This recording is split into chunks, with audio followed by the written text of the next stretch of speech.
and this is where we hear a little bit about Operation Cinder and maybe some foreshadowing into the development of, or maybe not foreshadowing, but some origins of the First Order. We hear some words that kind of resemble the First Order there. So, but Nate, I don't really know anything about Operation Cinder, and as our resident Star Wars geek, do you maybe want to shed some light on what that is?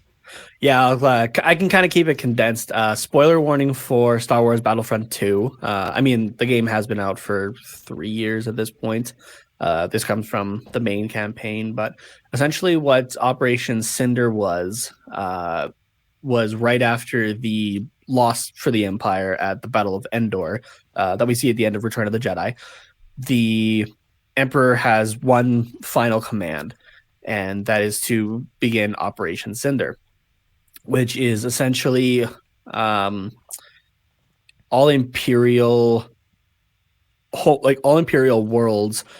It's basically just forcing them to stay in line and squash any rebellion there before it even begins.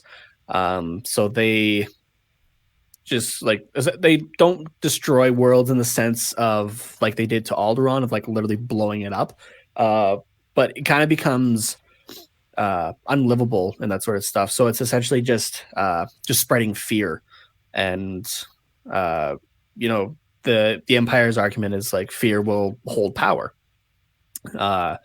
So what Mayfield discusses here is that he was part of Operation Cinder, and that during it he was the only or the few survivors. I don't remember exactly what he said from his squadron during it though.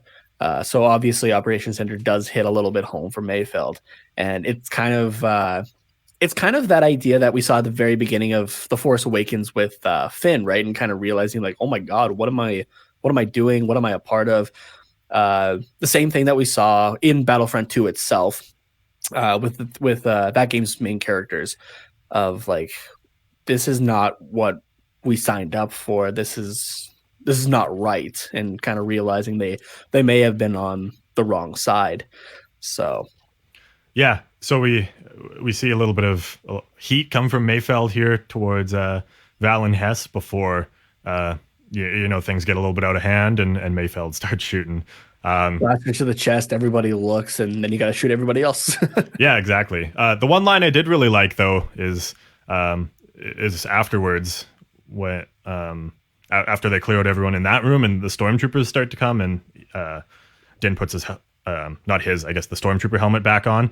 I was like, and then Mayfeld turns to him, he's like, now no one saw your face, obviously except for Mayfeld. So it was almost kind of like a little bit of revenge for Mayfeld there, but also him supporting Din and being like, now you don't have to worry about the Empire knowing what you look like. So it was kind of a cool moment between them, almost a little bit of a bonding moment, because they've had some tension